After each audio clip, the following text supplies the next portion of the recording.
Gaming on a phone is a practice a lot of people do. Unfortunately, I myself don't have much experience doing it, so I wanted to find a few games that would make me face blue smiling, and the perfect thing for that would be to play as my favorite wrestling superstar in the whole wide world, Jay Cena, the living proof of evolution. This wonderful application is called Wrestling Trivia Run, a game that has you swipe left and right, grabbing a few dumbbells, powering up Jay, and answering a few challenging questions such as Rey Mysterio wears, obviously, a mask. Answering this second grade question allows me to enter a ring, tapping my screen to spike this twerp right into the ring.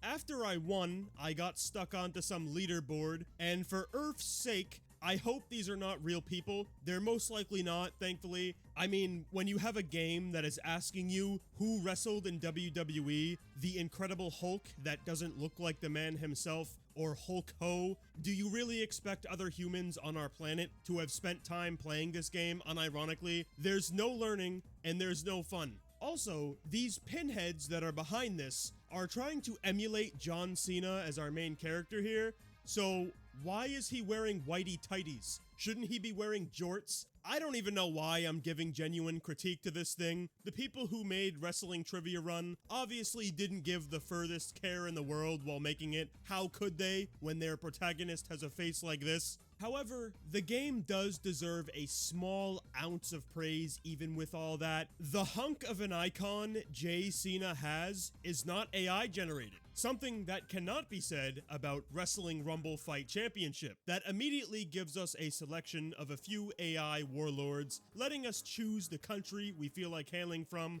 all to discover we were being lied to the whole time. We immediately see Goldberg after downing his caffeinated beverage in the default stance, ready to rumble, standing in the main menu, so he must be our main character, right? No, he isn't. AJ Styles is, wearing his all-famous tangerine singlet that wrestling fans everywhere know and love. This game, of course, isn't using those mentioned names, since the creators of this thing are trying their absolute hardest to prevent a cease and desist notice DDTing itself into their face. If it wasn't apparent enough, Wrestling Rumble Fight Championship is not affiliated with WWE in any way, shape, or form. The dunce-capped penny sniffer creator just wanted it to be similar enough so a person who is unsure of what their hands are for will think it's a WWE product. And let's be real, that's probably only gonna last a minute. Hey guys, this doesn't happen in wrestling. I think this might be that other one that takes place in a ring. I also love how I'm getting pooper scooper ads at the top of my screen while playing this. We're dedicated to delivering top-notch service with attention to detail and a smile, poop fighters. How ironic is that? Unsurprisingly, there's no challenge to this game at all. The only way you're gonna lose is if you stand there, letting the enemy lag towards you, allowing them to brush your teeth with their knuckles. The only move you need to make as a player is walking forward, pressing your punch button to forever lock whatever poor soul who is standing opposite from you in the corner. Or honestly, you don't even need to move. You can just press the punch button, not looking at the screen, jerk mate in one corner, Wrestling Rumble Fight Championship in the other. It's always win. I only had one singular moment where my attention was grabbed during my playthrough. When I started one of my battles, AJ warped into the ring as normal. Then when it started, I'm playing as a white-fitted Mega Bloks character that is apparently The Rock, according to my icon. It didn't change anything though. It was still nothing but dominance from my corner, regardless of the figurine my fingers are grazing. I genuinely hope one day this bad Larry makes it over to the consoles and PC. Just what a game this is. It is such a demon on the battlefield. There's another person in this world who blatantly stole it, re-released it, not changing the name, and only the color palette. Absolute animals. Jokes aside, I'm not actually sure if a person truly did steal this, or if the person who originally created it re-released it as a quote-unquote different game.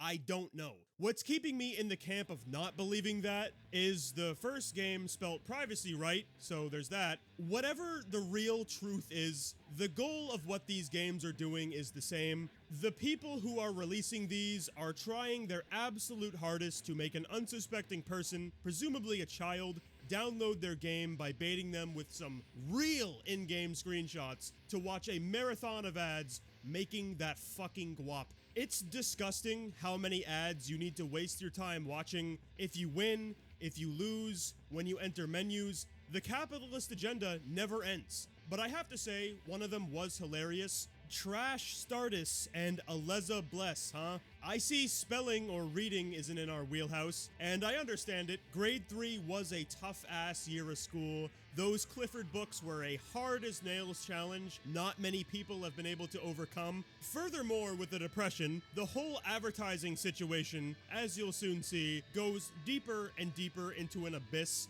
The ad after each level play only scratches the surface of how rancid things will get, with all of those said games either having a similar quality to these ones or worse. Like, do you know how many Retling Revolution game are out there? Where this one again uses AJ Styles as our first character, or his pants at least. Everyone on the roster is wearing a mask for unknown reasons. It must have been too much effort to make a face. Undefeated Wrestling is essentially the same game for the third time in a row. You exist, you press button, you kill. Needless to say, it did not fill the erotic hole inside of me, a hole that will apparently be a war of the ages to close. Even when I went off on a limb playing a game where WWE stars are put on motorcycles to repeatedly drive in straight lines, not even that could do it. This wacky game is titled Wrestlers Moto Stunts Racer, giving us the selection of 5 superstars: Carlito, AJ Lee, Chris Jericho, Paige, or John Cena, again, not using their names. And it's a real shame I couldn't grind this one out, burning through the Earth's surface with my two-wheeled machine as much as I wanted to. In my emulator, certain games don't work with the keyboard, so I need to do an esoteric gaming technique since I can't tap both sides of the screen at once, making certain games borderline impossible to play, this being one of them. I sat there for about 5 minutes to beat level 1, which was all for naught. In level 2, you need to go up a hill, and when you try to ascend, the motorcycle gets stuck. What an honor it is to discover we got the Sistine Chapel ceiling in a technological form before GTA 6. What a world we live in. You know what else we got before GTA 6? Good old Grand Theft Money. Surely you've heard of it. It's the illustrious title that brought us Mike, Frank, and Trev as our squadron, who all have the same purpose in life given straight from the monarchy's mouth of sitting in the same cartoon city landscape for eternity, shooting enemies repeatedly. I seriously cannot think of anything that oils up my wheels as much as Grand Theft Money does. Well, aside from watching advertisements for Fortnite over and over and over again, to the point you could make a Twilight Zone episode out of it, they play when you finish levels, if you press restart, when you lose, when you enter the shop, when you buy something, when you leave the shop, and if you want extra money to spend in that said shop, you can watch another one, assuming you're interested in helping line a person's pocket. It's a stupendous experience that made me happy enough to want to clean my ear with a power drill. The only real problem I have with Grand Theft Money, aside from the fact it exists, is that I wanted more of a GTA vibe, running around, causing a bit of mayhem in an open world of some kind, not this. So that's where Vegas Gangster Revenge Story comes into play. And let me tell you, this game right here is a special little cookie. First off, it was a stun to hear voice acting, but it's so horrific to the point it's Goldman tier. I will pay you all your money. Don't kill me. I'm not Animal, my son. I will give a chance if you stay quiet. Don't kill me. It was quick. Please Alex, forgive me. he didn't I hesitate. will pay you He thinks all he's your money. untouchable. Don't kill Time me. to remind him. Please, please forgive me, please. Don't kill me. I need your ride. What happened? No time. Megan is in danger. I gotta get home. All right, hop in. Let's go. Would you mind if I drive? Sure, man. Thanks, bro. I cannot tell if these are human beings speaking these words or what. On top of this situation, whatever you want to call it, when my game started for real, the first bit of combat I took part in was absurd. I hardly knew what was happening. We're over here having a fist fight, reenacting age-old battles from the roots of Kung Fu masters. It's like a remastered version of when Looney Tunes dust clouds fly towards each other during a battle. Vegas Gangster Revenge Story is one of those games where after a minute, you already know it's going to be a sad, lackluster, insignificant maggot of a time, but as you start playing it more, the game does start transcending that sphere, becoming a so bad it's good playthrough. After my third or fourth scuffle, listening to more sentient slabs of wood interacting with each other, I was on the edge of my seat, wondering if a character's gonna spaz out, maybe their circuits will start failing. I got hooked on this game, and I'm glad I became invested. When I saw Mario with the 50 cal proned on a rooftop ready to dick on me, that's what sealed the deal. Too bad his ass can't shoot the ads out of the way though to let me enjoy my new favorite game seamlessly. As amazingly awful as your playthrough will be, the mobile meta rears its head. Each mission takes around 2 to 3 minutes of driving from point A to point B, or reaching a spot to use ethereal kung fu so you can get your mission reward of an advertisement. Gotta pay those voice actors, right? I'm just glad they don't interrupt cutscenes, or else I would have left a very lengthy negative review filled with curse words that would never be read by the person who made this. If you're wondering what's transpiring during those said cutscenes, it's the most vanilla tale possible. You are stoic man, ooga booga, wife gets stolen, retrieve lady, bring her back to cave. It's a simple yet digestible, depressing, dilapidated legend that ends with you shooting a missile at his helicopter to stop the guy from escaping. I always love how when heroes do this, it's perfectly okay, but when the bad guys are doing it, all stops need to be taken, shut those people down, use a helicopter equipped with some of the most surreal weaponry possible, shooting missiles at a faster pace than any alien gizmo around the galaxy ever could. Seriously, if little green men invaded whatever world we're in here and saw a whirlybird with this firepower, they'd pack it up and go home. After I did my dues with Vegas Gangster, I wanted to try finding more GTA adjacent games, fully understanding, obviously, nothing's ever gonna top this, but when I saw Alpha Bird Gangster City, I believed for a short moment there would be a chance. Look at these totally real in-game screenshots we have. Who in their right mind would look at these and not immediately understand greatness for them and future generations will arrive upon walking the streets of Alpha Bird? That is, if you're able to stomach playing it. Alpha Bird is one of the most geared up sludge factories I've ever seen. The amount of ads you need to sit through makes the game unplayable. It took me 2 30-second ads just to enter the game. I tried getting in an automobile, instant ad break, go over to grab a gun, ad. Even when you say no, you still need to watch an ad. On top of that, if you stand still for too long, the game forces you to watch an ad.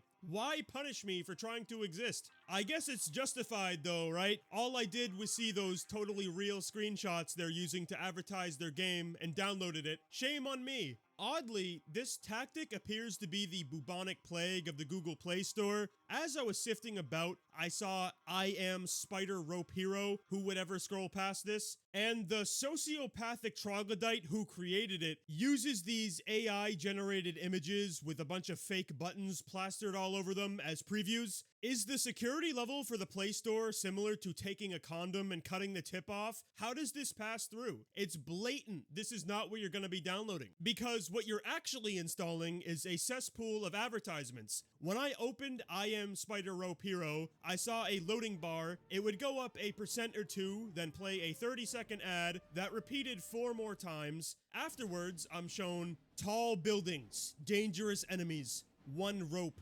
Being a hero means sacrifice, falling down, standing up again. I watched 6 more ads. Finally, I'm able to choose my creature, doing his own headcanon boogie down challenge. I watch another 3 ads to be summoned into a realm no living being can comprehend. Part of the background is a close-up of a Windex bottle, then there appears to be an aerial view of trees and sand beside it. I'd love to know the thought process behind this design, if there even was one. I then decided to punch a criminal that stood before me, knocked him right on his ass.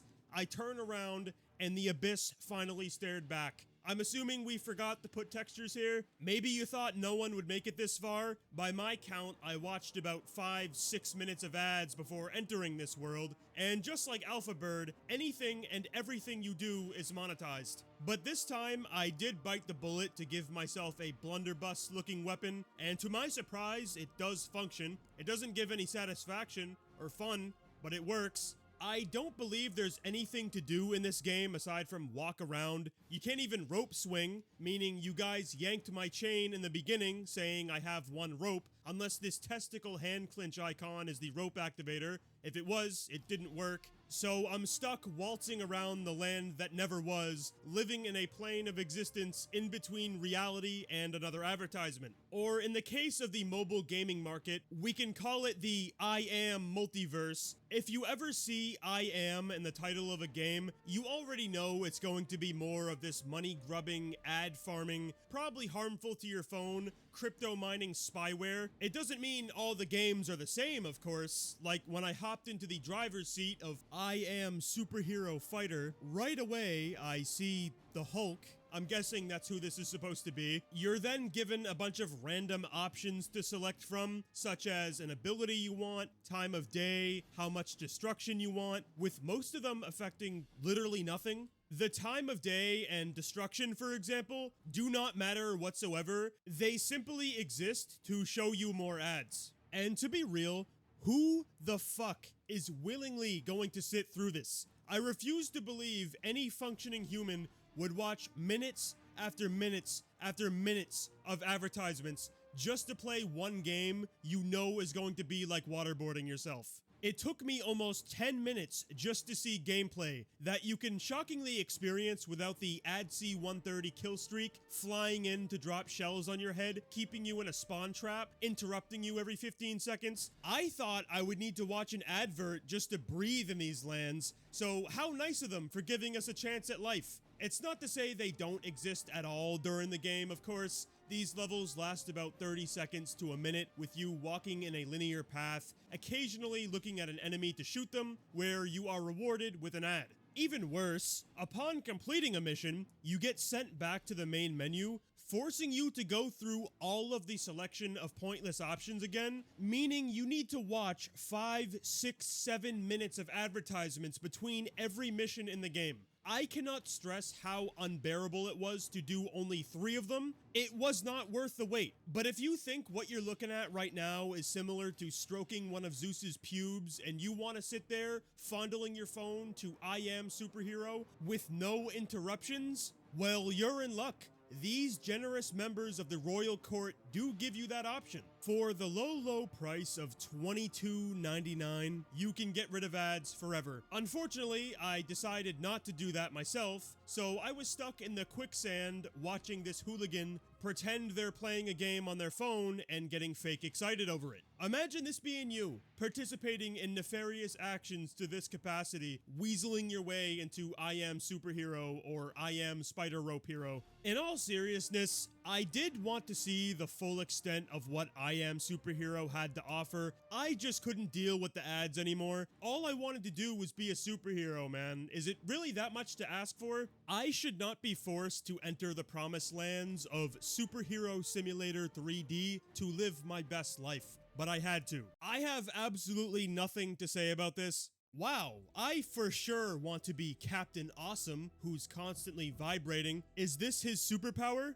Whatever the case may be, it's overshadowed by these top-tier artificial weapons generated for my enjoyment. They even added my favorite, the bazooka. We get to choose a ground vehicle, then a helicopter for some reason, to enter a clown show of a city. Right away, Captain Awesome is struggling to get his arm up for a punch against the silly putty-infused men in suits attempting to blow me away. There's a plethora of dancing mice at every street corner. I just cannot believe a real human being that I share oxygen with sat down and made this. It's a sandbox containing the most random objects scattered all over the place. I still don't understand the point of these oversized rodent monsters. What is anyone supposed to say about this? How can a soul comment on grabbing their bazooka, shooting one of the Elmer's glue swallowers, watching them freeze and disappear? Why? What's hilarious to me is that as much of a sack of rotting meat as Superhero Simulator 3D is, it's still better than I Am Spider-Rope Hero, only due to the fact there's actual missions included here. My first was going on a quest of stopping a make-pretend person from getting blasted by a sniper camping on a roof.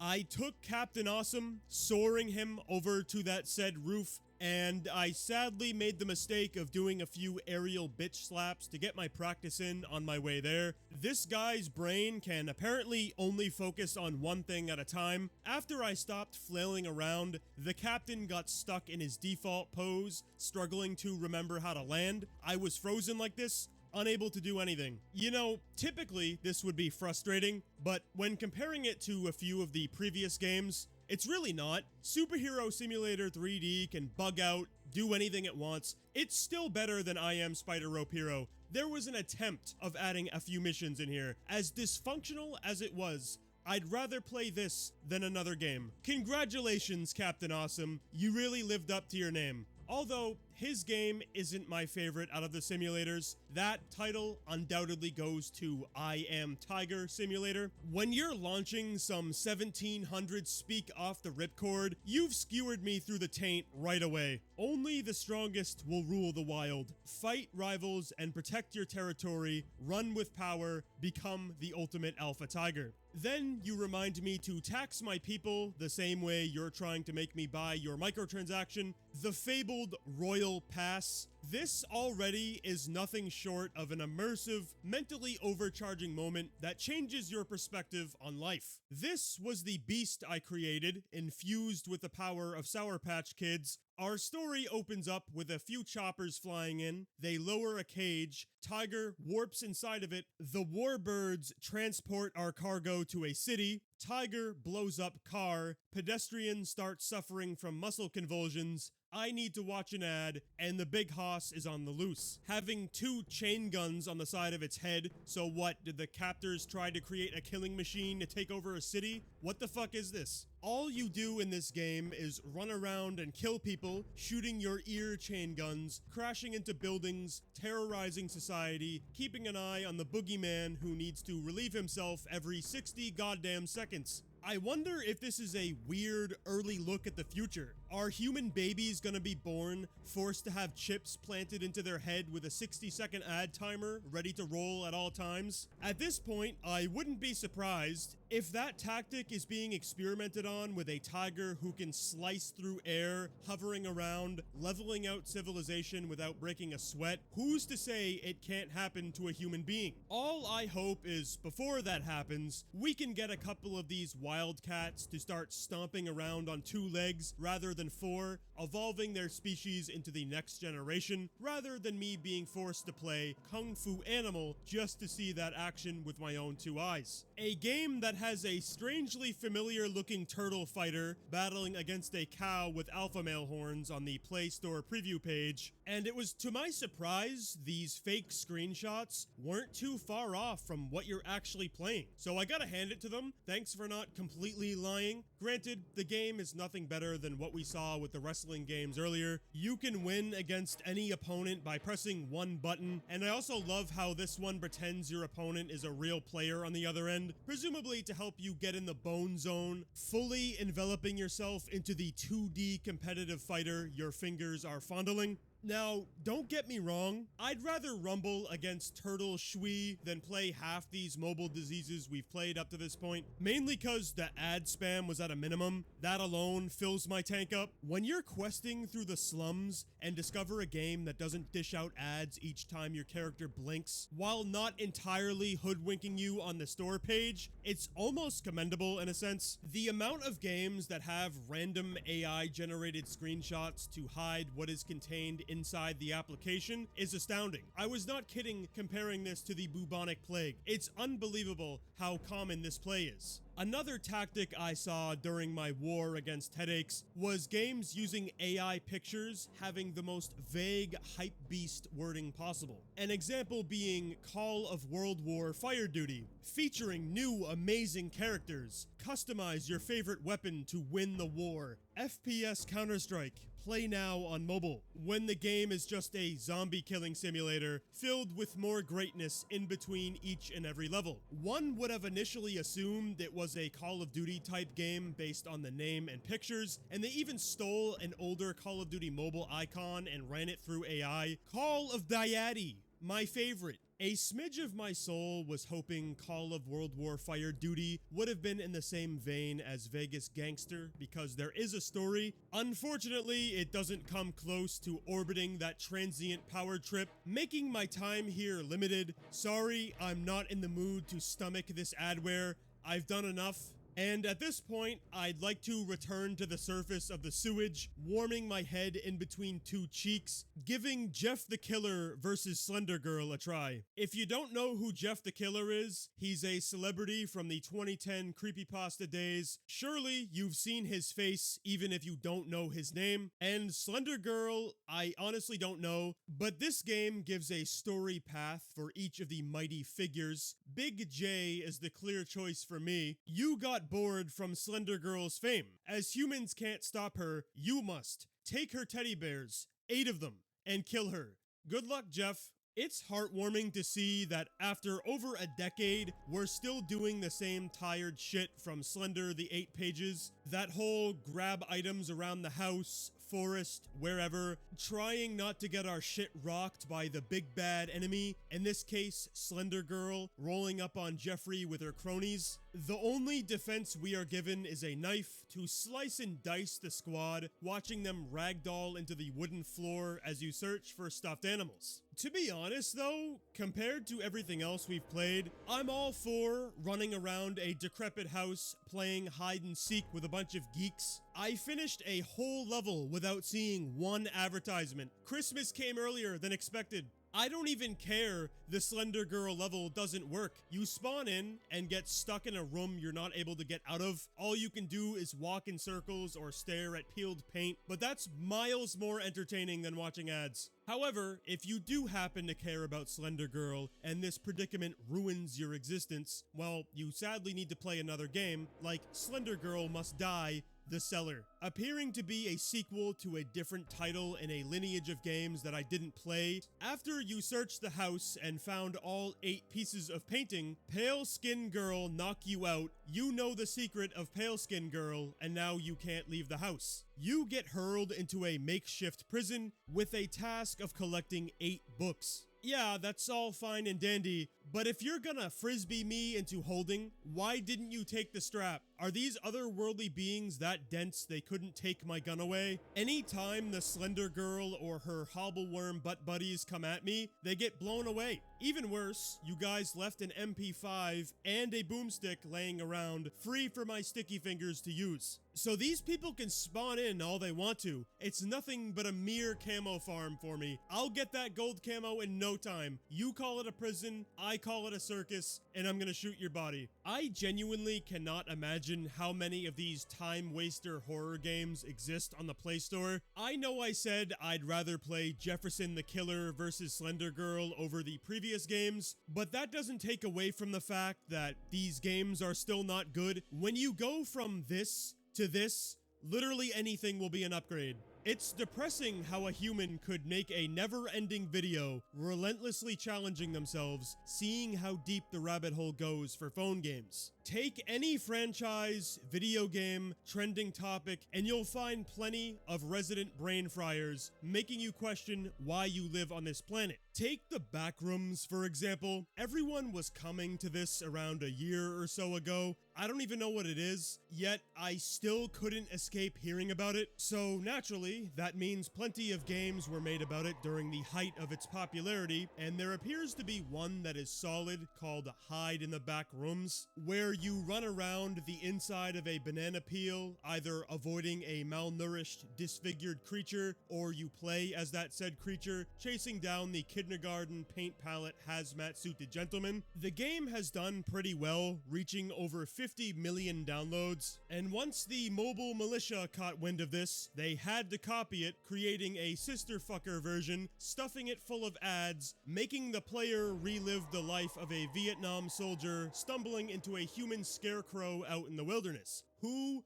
fucking raw? You guys are the best. I find it fascinating how there are multiple levels to the lower end of the cellular gaming space due to how truly horrendous some of these games are, if you even want to call them games. Malware is a better name for them. But even when you remove the advert spam games from the equation, pretending those don't exist, a lot of the Play Store games are still disgusting. I know some people out there are stuck in 2011 believing phone games are incapable of having quality to them, which is ridiculous. Good games on phones do exist. They sadly just get overshadowed by the rotten, murky, third world country water depth of a piss puddle games like these because they're spammed like worthless grifter influencer or fitness programs. A perfect example of a mobile game being an erection is Granny. At a surface level, the game appears to be simple and vanilla, but there's quite a bit of thinking involved to win, making it much better than it otherwise would have been, and that's what happens when the person creating it actually gives a shit. Rather than putting in the effort level of counting to 5, stealing games, lying to people, whatever sociopathic